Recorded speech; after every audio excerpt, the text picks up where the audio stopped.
Gildan Media presents Your Coach in a Box, affordable, life-changing audio programs.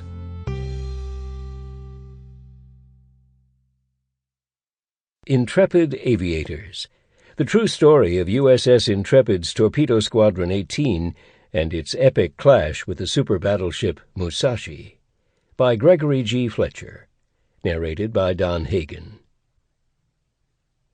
Chapter 1. In the Philippine Sea. The staccato notes of reveille, played on a bugle, blared from a loudspeaker in the passageway outside the junior officer's bunkroom. Inside, behind a flame-proof curtain that served as a door, Ensign Willard M. Fletcher, United States Naval Reserve, rolled up on one elbow and squinted groggily at the luminescent dial of his wristwatch. It was 4 a.m. He had been keeping a running count of the days since leaving Pearl Harbor in August 1944. Today was October 24th, 1944, his 75th consecutive day at sea. Ensign Fletcher, his family called him Will and his buddies called him Fletch, was a naval aviator assigned to Torpedo 18, an attack squadron stationed aboard the aircraft carrier Intrepid. Though not scheduled to fly today, he was required to report at 5 a.m. to his squadron ready room for flight quarters, a mandatory muster of all pilots and aircrew. Intrepid was steaming through the middle Pacific latitudes, roughly 15 degrees above the equator, when reveille sounded.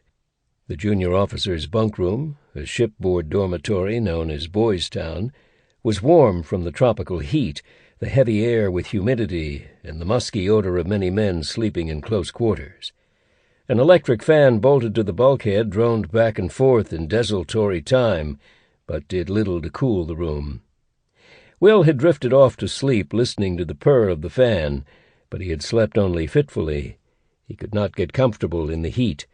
His skin was clammy and his bedsheet damp with perspiration. He kicked aside his cover sheet and swung his legs over the bunk rail. He consoled himself with the notion that he might be able to nap for a few minutes in his ready-room chair before attending to his collateral duty as Assistant Squadron Maintenance Officer. Will had joined the United States Navy in August 1942 as an aviation cadet. Like all new enlistees, he had been introduced to the Navy's peculiar vocabulary and learned new words for everyday object. He had learned, for example, that his bed was called a rack in Navy lingo. In civilian life, he had associated the word rack with a medieval instrument of torture. Sample complete. Ready to continue?